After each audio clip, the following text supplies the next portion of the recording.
Hello friends, welcome to Ganesh குட்டி channel. நம்ம இன்றைக்கி ஒரு சூப்பரான இன்ட்ரெஸ்டிங்கான வீடியோ தாங்க பார்க்க போகிறோம். சைவ மட்டன் வறுவல் எப்படி செய்கிறதுன்னு தான் பார்க்க போகிறோம். வாங்க வீடியோக்குள்ளே போகலாம். அதுக்கு முன்னாடி நம்ம சேனலை நீங்கள் இப்போ தான் ஃபர்ஸ்ட் டைம் பார்க்குறீங்கன்னா சப்ஸ்கிரைப் பண்ணி வச்சுக்கோங்க. அப்போ தான் நான் போடுற வீடியோஸ் எல்லாம் உங்களுக்கு நோட்டிஃபிகேஷனில் வரும். வாங்க வீடியோக்குள்ளே போகலாம்.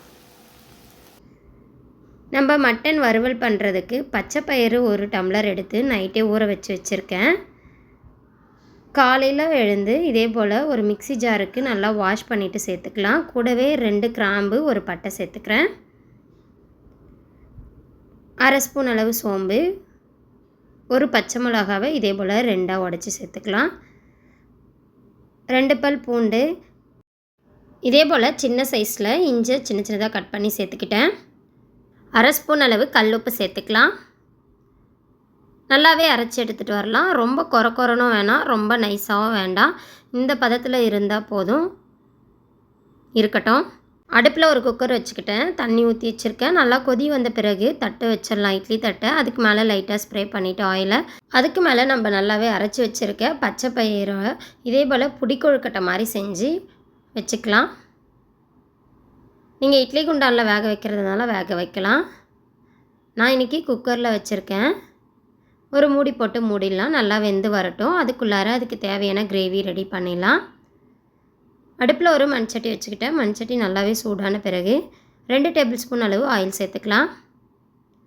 3 கிராம்பு, ஒரு பட்டை சேர்த்துக்கிட்டேன்.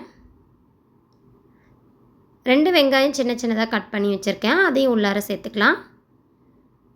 அரை ஸ்பூன் அளவு கல்லுப்பு சேர்த்துக்கலாம். ஆல்ரெடி நான் பச்சை பயிறு அரைக்கிறப்பவும் அரை ஸ்பூன் அளவு உப்பு சேர்த்துருக்கேன். அதனால் கரெக்டாக பார்த்து போட்டுக்கோங்க.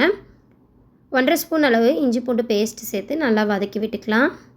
ரொம்பவே டிஃப்ரெண்ட்டான ஒரு ரெசிபி. ரொம்ப டேஸ்ட்டாகவும் இருக்கும்.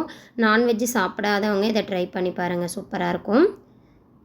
அரைச்சி வச்சுருக்க சோம்பு 1/4 ஸ்பூன் அளவு சேர்த்து நல்லா வதக்கி விட்டுக்கலாம்.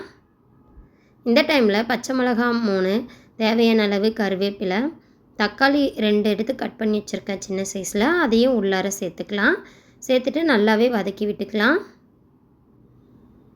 நம்ம மட்டன் கிரேவி, மட்டன் வறுவல் எல்லாம் எப்படி செய்வோமோ அதே போலவே தாங்க. கண்டிப்பாக ட்ரை பண்ணி பாருங்கள். நம்ம மட்டனுக்கு பதிலாக இதே போல் பச்சை பயிரை வச்சு நம்ம ட்ரை பண்ணுறோம். கண்டிப்பாக ட்ரை பண்ணுங்கள், ரொம்பவே சூப்பராக இருக்கும்.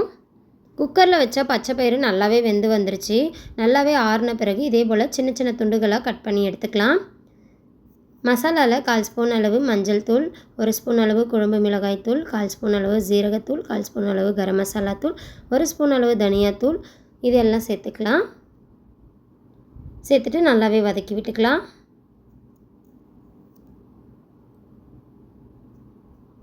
அரை கப் அளவு தண்ணி சேர்த்துக்கலாம். மசாலாவில் இருக்க பச்சை வாசனை நல்லா போகிற வரையிலும் நல்லாவே கொதி வரட்டும். அது வரலாம் வெயிட் பண்ணலாம்.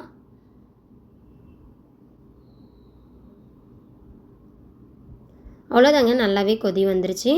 இந்த டைமில் லைட்டாக மிக்ஸ் பண்ணி விட்டுட்டு கட் பண்ணி வச்சுருக்க சைவ ஆட்டுக்கறியை உள்ளார சேர்த்துடலாம். சேர்த்துட்டு நல்லாவே மிக்ஸ் பண்ணி விட்டுடலாங்க.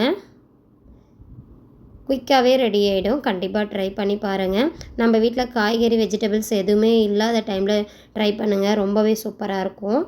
வெஜிடபிள்ஸ் இருக்கிறப்ப நம்ம செய்கிறதுக்கு பிடிக்காது. அதனால் இல்லாதப்போ செஞ்சு பாருங்கள், இன்ட்ரெஸ்ட்டாகவும் இருக்கும். கடைசியாக கொத்தமல்லி சேர்த்துக்கலாம்.